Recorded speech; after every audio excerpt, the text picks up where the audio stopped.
যারা আমার আগে থেকে ভিডিও দেখেন তারা অবশ্যই জানেন যে এর আগে আমরা একবার শ্রীমঙ্গল ট্যুরে গেছিলাম। তখন এইভাবে সারিবদ্ধভাবে 4-5টা বাইক রাইড করেছিলাম। আর এভাবে সারিবদ্ধভাবে রাইড করলে আসলেও ভিউটা অনেক সুন্দর দেখা যায়, বুঝছেন। যার কারণেই আমি আপনাদেরকে ক্যামেরাটা অন করে দেখানোর চেষ্টা করতেছি। তো ওই যে মনের পাশে আমরা একটু গ্যাপ পড়ে গেছে আর কি, যার ফলে অতটা সুন্দর লাগতেছে না। যখন কর্নারিং এর মধ্যে যাই তখন দেখা গেছে একটু ভালো লাগে। যেমন এই দেখেন, এই বাম সাইড দিয়ে দেখা যাইতেছে আমার সামনে 3টা সারিবদ্ধভাবে বাইক।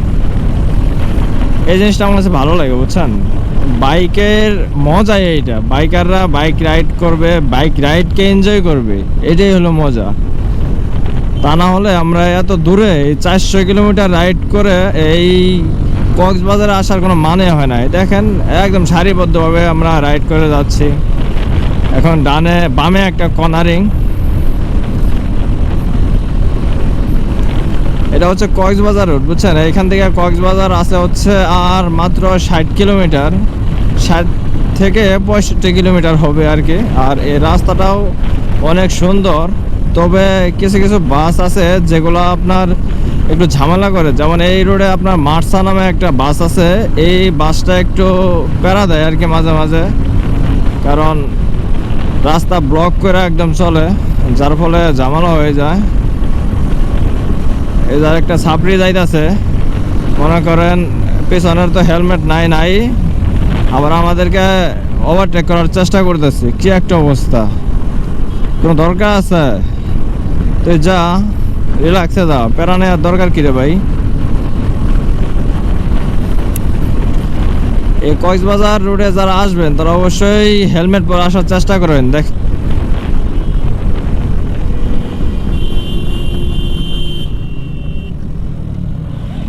সিএনজিটা কি করলো দেখছেন।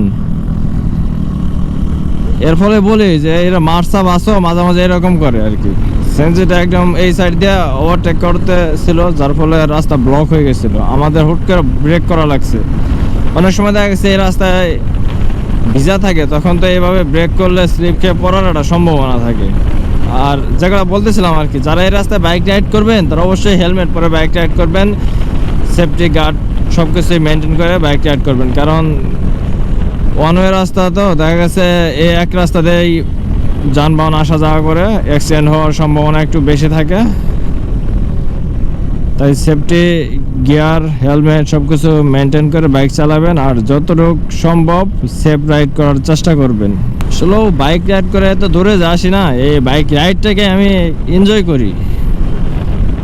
কক্সবাজার কি, কক্সবাজার তো অনেকবারই আসছি, কিন্তু বাইক রাইডও অনেক করি, কিন্তু তারপরেও বাইক রাইডের তৃপ্তি আর যায় না। এটা আশা করি যতদিন বেঁচে থাকবো ততদিনে থাকবে। বাইকিং যেন সারাটা জীবনে করতে পারি, বাইক আমার একটা ভালোবাসা।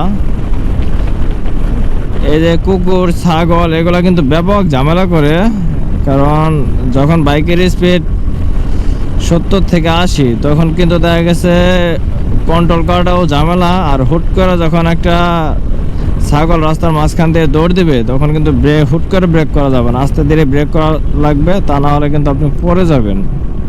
এগুলো একটু দেখে শুনে রাইড করবেন। এই রাস্তায় একটা বাসরে ওভারটেক করা খুব কঠিন। আর ওভারটেক করার সময় দেখবেন যে সামনে থেকে গাড়ি আসতেছে কিনা, যদি আসে তাহলে কিন্তু ওভারটেক করা যাবে না, কারণ এটা বিষয়টা একদমই রিস্কি হয়ে যায়। তা নাহলে দেখবেন যে মাঝখানে পড়ে গেছেন, তখন বিপদ খুব কাছাকাছি চলে আসবে। যতটা পারেন সেফ রাইড করার চেষ্টা করবেন। এই যে দেখেন, এই দেখেন কি করছে, বাসটা একদম এইদিকে চাপাই দেয় মাঝে মাঝে। এটা না, প্রত্যেকটা বাসই এরকম করে, মাঝে মাঝে সিএনজিগুলো এরকম করে। এই এক লাইনের রাস্তাগুলোতে একটা ঝামেলা, বুঝছেন, যার ফলে বাইক রাইড করা অনেকটা রিস্ক হয়ে যায়।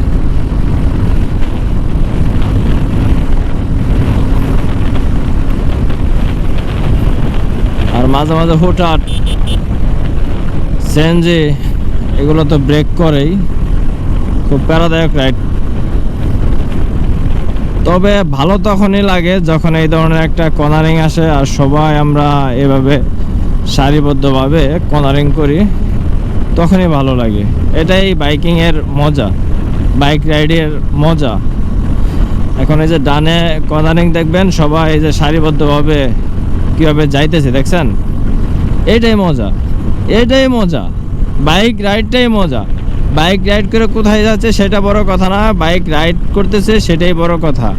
আর এই যে রাস্তার যে সৌন্দর্য দেখেন, সামনে পাহাড়ের মতো, এটা পাহাড়ই বলা চলে, গাছগুলা কত সুন্দর দেখছেন।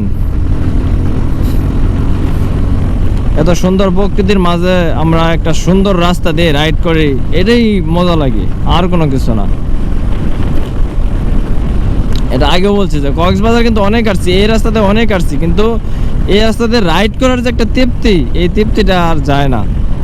আর ট্যুর করবো যে আমরা যখন ট্যুর করি তখন পাহাড় আর সমুদ্র, এই দুইটা ছাড়া আমি ট্যুর করে কোনো শান্তিই পাই না। পাহাড় আর সমুদ্র আসা যে ফিলটা পাই, এটা আমি অন্য কোনো জায়গায় গেলে পাই না, বুঝছেন। যার ফলে কিন্তু দেখা যাচ্ছে সমুদ্র আর পাহাড় এই দুইটা জায়গায় কিছুদিন পর পরই ট্যুর দেই। তো আর কি বেশি কথা বলবো না, অনেক কথা বলে ফেলেছি। কিন্তু যখনই বলি কথা বলবো না, তখনই দেখি এরকম একটা সুন্দর ভিউ ক্যামেরার সামনে চলে আসে, তখন ক্যামেরাটা আর অফ করতে পারি না, বুঝছেন। এটা এত সুন্দর প্রকৃতি, সামনের গাছপালা এত সুন্দর, এত ভালো লাগে দেখলে, তখন আর ক্যামেরাটা অফ করতে মন চায় না।